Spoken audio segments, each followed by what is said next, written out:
Welcome in Bronco Nation and Aztec Nation. Today we're going to be talking about the upcoming San Diego State versus Boise State game. It's going to be a doozy.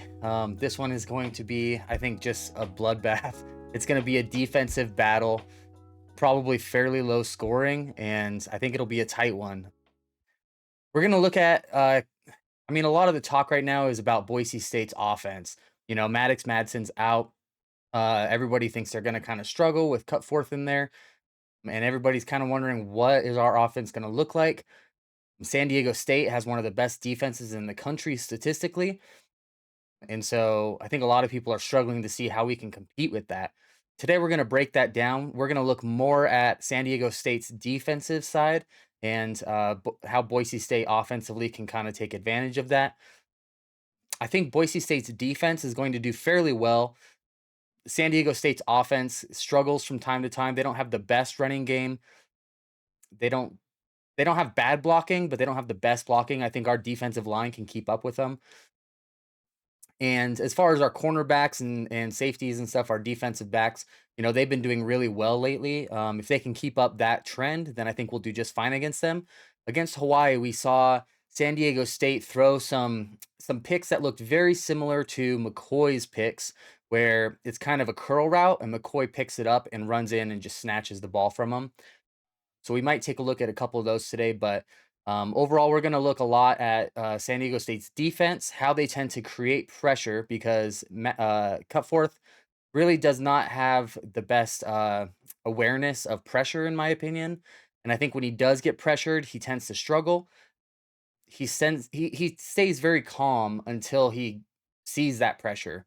But once he does, he gets extremely flustered and really looks like he doesn't know what to do with himself. So we're going to take a look at today how they might create that pressure and what our offensive line can do to counter it. We're also going to look at how we might be able to create some gaps against their defense and kind of how they tend to attack, shutting down the run game, how we might be able to counter that. So let's jump right in. The first clips we're going to look at today are, of course, from the San Diego Hawaii State game. This first one is Hawaii State on offense, San Diego State on defense. We're going to see what unfolds here. So it's a pass play. And right here is a great example of how they like to create pressure. I think this is very similar to what we see Cutforth doing when he does get pressured. Like in this instance, this guy should have rolled out to the right here into this open field. Instead, he just turns around and starts running straight back, which does not help him really escape this guy. We see a lot of that type of stuff from Cutforth as well. So let's take a look at how they created this pressure. This is something I see a lot from San Diego State. They have a very specific type of pressuring scheme that they tend to do a lot. So watch this linebacker here and watch this guy. This is our defensive end. Watch the two of them. We'll see this guy fakes like he's about to go for the lineman, but then backs up and covers the field. Now, what that does is it allows this other guy, he pressures in. The line these two guys on the line, on the offensive line, shift to the left to block this defensive end rushing in. And that opens up a gap where this guy is already blocking the second guy. This guy's opened up for the defensive end, which ends up not coming. And now there's nobody on the linebacker. So once again, this guy is basically preparing to block him, which never comes. He takes the guy next to him. These guys are blocking this guy over, or these two guys over here. And guess what? Nobody in the center there. And this leaves this guy just standing there watching. We've seen this a couple times with Boise State, especially last game during Fresno. I think on our last video, we covered a play where they did exactly this, and our guy was left standing there, basically all on his own. So that's something that the offensive line is really going to have to look at. But this allows the linebacker to get right in there and create the pressure. So that's something that our offensive line has to be prepared for, has to be looking out for. We need to protect Max in this. If Max has the protection, I think he honestly doesn't have that bad of accuracy, especially on the short and the medium throws. The deep throws, not so much. He tends to be pretty inaccurate with those. As we saw in this Hawaii State game, they threw a lot of deep balls, and that's really what helped them gain the lead at the beginning. So without that kind of attack on offense, we're going to really need to capitalize on the short and medium throws and make those effective. And to do that, we got to limit the pressure to max. But once again, this type of swapping to create an open lane for the linebacker, we need to be looking out for that, and we need to be prepared to stop it. Once again, we're going to see the exact same scheme that allows the linebacker to really close in on that quarterback very quickly. Watch this guy on the far right and watch this linebacker.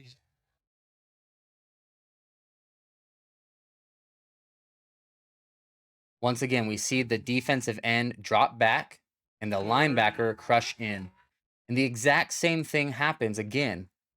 This guy prepares to block him, so this guy moves over to block the defensive tackle here.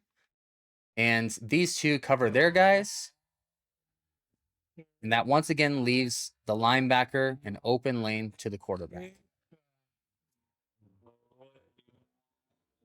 So this is something we see quite a bit. This is one of the reasons they have such great pass rushing. They're very good at these creative schemes that open up gaps for the linebackers to get in there and not really sacrifice any receivers as well. You know, that defensive end is skilled enough at pass coverage to back up and still cover a receiver. So they're getting an open rush lane without sacrificing an extra guy. And this is something that we're really going to need to watch for and adapt to on our offensive line. I hope they're reviewing this stuff in film as well, because it's something that if they don't, we're going to see sacks. Now, real quick, we're going to look at one of these deep attacks that Hawaii does against San Diego State. Like I said, Max, I think, doesn't have the best deep accuracy from what we've seen. He has very good medium and short accuracy. But if you can dial in that long, deep accuracy, we might be able to take advantage of them on this, because they got beat 3 times in a row on these deep plays for 3 touchdowns. So if we can capitalize on that inefficiency on their defense, it definitely opens up some possibilities for us, and an opportunity to gain the lead early. Let's watch right here. This guy is able to do a nice little juke cut and get past the defender with his speed. The ball's already in the air. And we can see the safety's on his way over, but is not really quick enough or prepared enough to get into the space he needs to be. Now, that's what we see on pretty much all 3 of their deep passing plays. It looks very similar to this. It's just basically a streak route where the guy's fast enough to get past the 2. We do have guys fast enough to do that. You know, we have Bates, one of my favorite receivers. I think he's capable of doing this. Chris Marshall's probably capable of doing this as well. And then we also have Brown. I don't know if Brown's going to be playing or not. I think they might be saving his red shirt, because I believe he's played in 4 so far this year. But he's another one that's very capable, very quick, and able to get over the top like this. So if Max Cutforth can dial in his deep accuracy, we could take advantage of that. I don't especially foresee it, but you know, just from what we've seen in the past games, his deep accuracy was off by sometimes 10 or 15 yards. It was not very good, and I like I said, I don't really foresee this, but it's an opportunity and something that if they can dial in and practice over these last 2 weeks, you never know. Now, this right here is the play that I think looks a lot like what we see from McCoy. Some of his interceptions up short on those short curl routes where he's able to jump in front of the guy and intercept it. This is exactly what we see on this play. So I want you to remember those plays from McCoy that we saw earlier this year and see how this might unfold.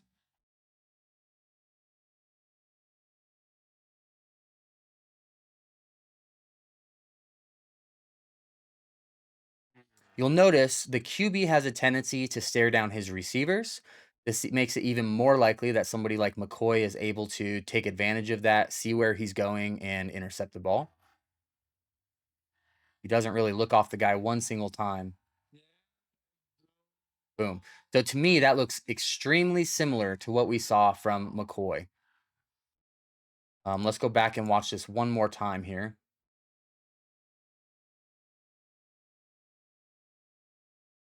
I'm going to jump my camera to the top.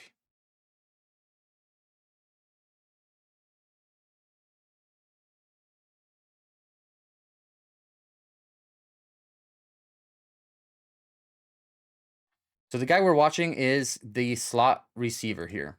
This guy right here. He runs up, does a nice little fake juke and cuts back. Because this guy's staring him down, the defensive man is able to see him, go right for it, and intercept. So, like I said, very similar to what we saw from McCoy earlier this year.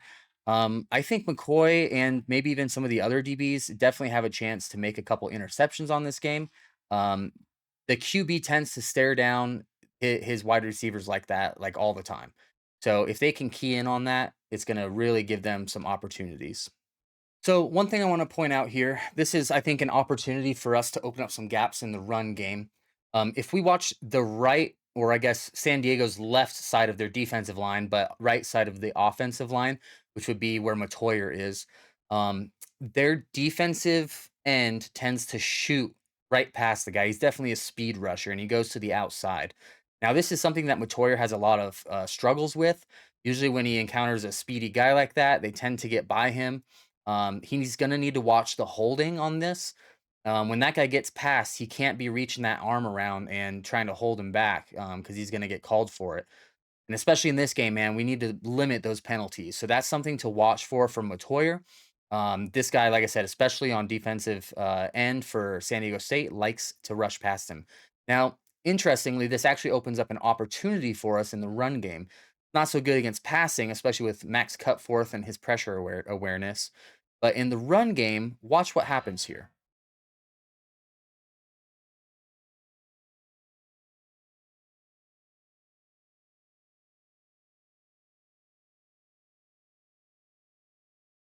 They start to bolt past the outside guy. Once again, we see Matoyer in this position a lot. But look at what's happening here. There's a giant gap opening here because of that. Now, if we can exploit that, if we know that they do that quite a bit, which I see over and over again in this game, um, especially on that side of the line. So if we can exploit that and take advantage of those holes, which this guy for some reason just does not see that, it's stuck up in the middle. That is something we cannot do. You know, when we have a gap like that that opens up, we need to use it. I think Sire Gaines and especially Malik Sherrod, they tend to try to follow their set gaps pretty closely. Dylan Riley, to me, I've seen him more times trying to find that gap. And I think he's a guy who's going to be able to exploit this. I really hope he gets the majority of the carries on this game. What I'm hoping to see is Sire Gaines actually open up the game and truck through some of these guys a couple times just to wear him down, get him flinching a little bit for that impact, then put Riley in. And Riley doesn't really truck as much. He tends to juke and speed past guys. So once they're flinching and ready for that contact, those trucks that Sire's been giving them, Dylan Riley's going to be able to take advantage of that. They start to prepare for contact, and he gets right around them.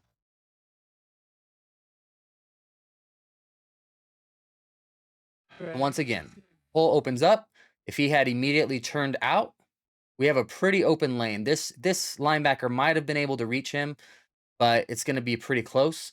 And we already have a block developing here from the wide receiver.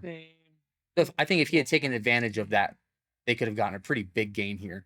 And that's, I mean, we've seen that in some of the earlier games from Dylan Riley, where he cuts to the outside like that, um, and takes that kind of the sideline run. And I really hope that they utilize that in this game. Because, like I said, this tends to happen a lot, especially on our right side, offensive right side, defensive left. Right here, this guy just loves speeding past. Now, another thing I'll point out on this play is the linebackers. I think their offense or their defensive line, they're pretty good at closing the gaps for the most part, but they're not the best at tackling. Throughout watching this game only, even you can see them miss quite a bit of upfront tackles, and the running back's able to slip through the line. But every time they do that, the linebackers are right there ready. So the linebackers are really the key playmakers for San Diego State on the run defense. That means two things. One, we have to prepare for that. I mean, going to the outside is going to help with that because they tend to block the middle. From what I've seen, they tend to crowd the line. Um, but the other thing that I think it could help with, let me show you here.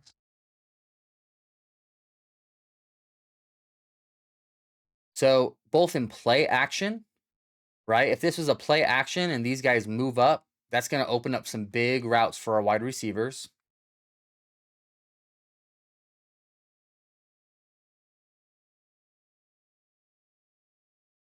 And the other thing that I think is going to be key with them moving up like that is the offensive linemen getting up to the second level to block those linebackers.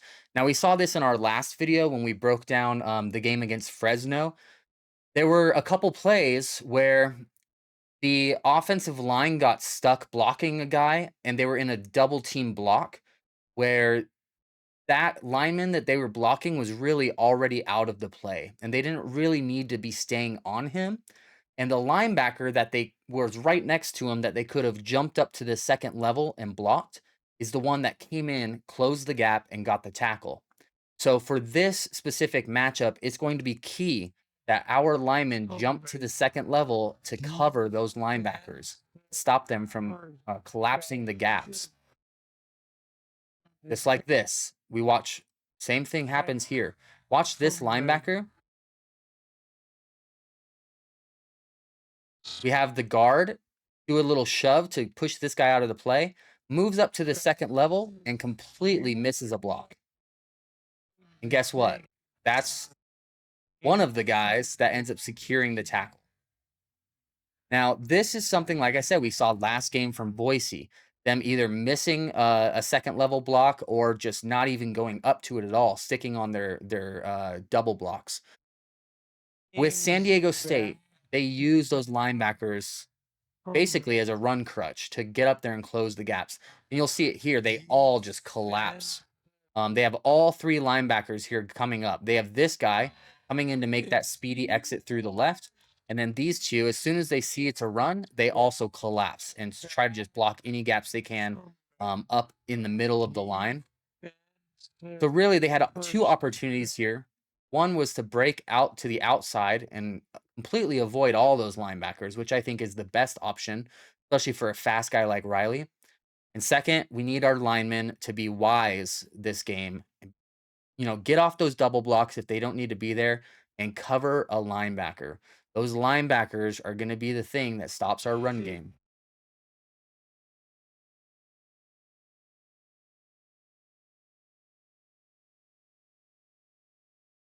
All right, so this is another way that I think we can open up our run game. It's basically with RB draws, running back draws. So what's interesting is San Diego State, their linebackers are really pretty good at dropping back for passes, getting forward for runs. They're pretty decent and speedy at doing that. So Hawaii realized this and started taking advantage of the draw plays. So you'll see he hikes it and he goes back like he's about to pass, and we'll see the linebackers all start to move back to cover their zones and start looking at the different receivers. And then he hands it off to the running back. Now, at this point, he's in pass rush mode, which we've seen, like I said before, he tends to go quickly around the outside. I don't know why I'm getting that. He tends to go quickly around the outside here. So they take advantage by doing a quick draw play right after that. Take a look again. Hikes the ball, goes back for a brief pass look, hands it off. And now there's huge gaps for him to take advantage of.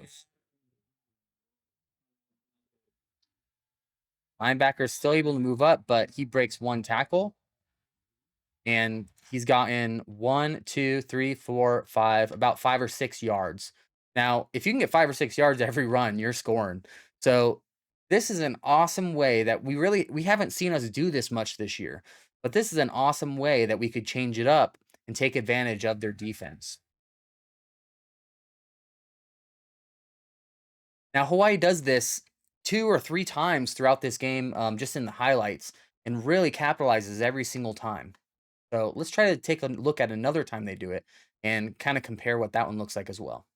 All right, so here's another great example of a draw play. So they start the running back in the back. He motions up beside him. Quarterback goes back like he's going to pass. And then as this gap opens up, he unleashes it to the running back. Now you'll see just by doing that, watch the linebackers that we're so concerned with moving up and closing all of the gaps. He hikes it. As soon as he goes back and turns like he's about to pass, you'll see this guy breaks off and starts to go cover a receiver. This guy breaks off the other way, and it opens up a lane in the middle. Then he hands it off, and he just cranks it right up into an open field. So those halfback draws are a way that we can really, really take advantage of their defense. And I think even if we throw in one or two of those and we're able to capitalize on it, it starts to make them question the pass play. When they see a quarterback go for a back for a pass, they're not quite as quick to break off onto those receivers, and that causes the receivers to have a little bit more gaps. And if it is a pass play and they're just faking the draw, then we've got a nice pass, a solid short or medium pass, which Cutforth is very good at capitalizing on. He's very good at those short to medium accuracies. It's really the deep accuracies that I don't see him hit as much, at least in the last game he played. So those are some of the biggest areas that I see opportunities. Now we're going to look at a straight up run play. This is kind of what we see a lot from Boise State. They tend to just snap it and hand it right off, maybe do a play action off of that. They don't do many of those draws that we were just looking at typically. I'm hoping they make a little adjustment in this and run some draw plays in practice this week so that they can pull it out against San Diego because it's definitely a weakness of theirs. But right here, this is a traditional run play. And if we watch the linebackers, we already have one up in rush mode. And as soon as he sees this guy handing off, this linebacker starts watching and getting prepared to close the gap. And they're just very good at crowding that runner, closing any gaps that he may have. You can see it looks like he was supposed to kind of go to the left here a little bit. There was just, I think this guy's supposed to open up a gap over here, but that just doesn't happen. There's no gap for him to go to. And then he has an open linebacker here, which Boise does this as well quite a bit. You'll see this right lineman bounces over to push to the left, and that's supposed to create a gap right here. In this case, it just doesn't happen.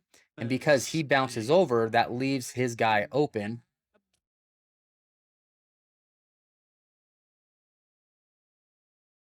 And he's able to come in, close it, and we've got the linebacker there for support. So on the straight run plays, we see this a lot. And I think our linemen are, especially on offensive line, are a bit better than Hawaii's. So I think they can pull off some of those switching schemes a little bit better than Hawaii does in this game. That may help them to open up some of those gaps. But ultimately, San Diego State has one of the best run defenses in the country for a reason.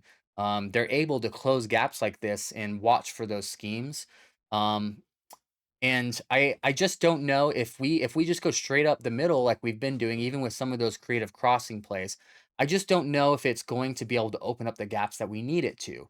Ultimately, I think this game is going to come down to our linemen. Can our linemen push the guys around to create those gaps we need for the run game? And if not, are we being creative and utilizing those RB draws and different aspects like that we've seen San Diego has weaknesses on to capitalize and get those? Uh, we also saw Hawaii use some screen plays and some stuff like that, which our team's been fairly good at all year.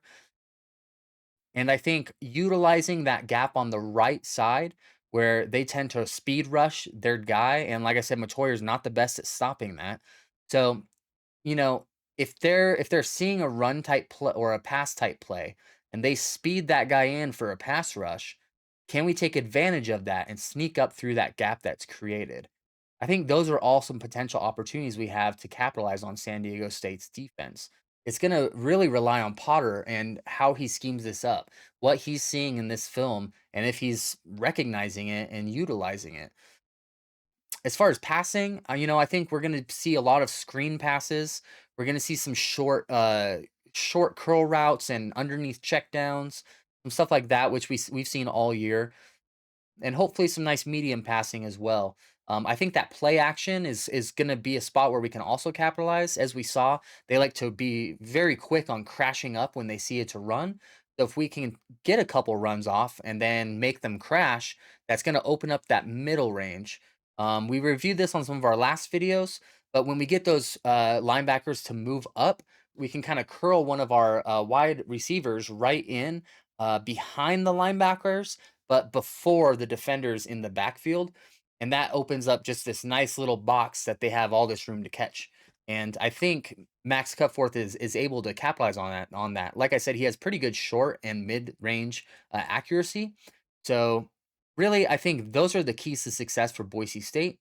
This is going to be a defensive battle. It's going to be a line battle for sure. And you know, with a brand new quarterback, it's going to be tough for us. I think we need to focus on the line and getting the line to open up gaps for the run play, blocking for Max, not falling for those creative schemes where they drop the defensive end back and rush the linebacker through an open gap. As soon as we start letting that stuff happen, Max Cutforth is in trouble because he does not respond very well to pressure, as we've seen in our last video. I'll put a link to that right up in the description so that you guys can take a look at it. But we've seen he doesn't respond very well to pass pressure.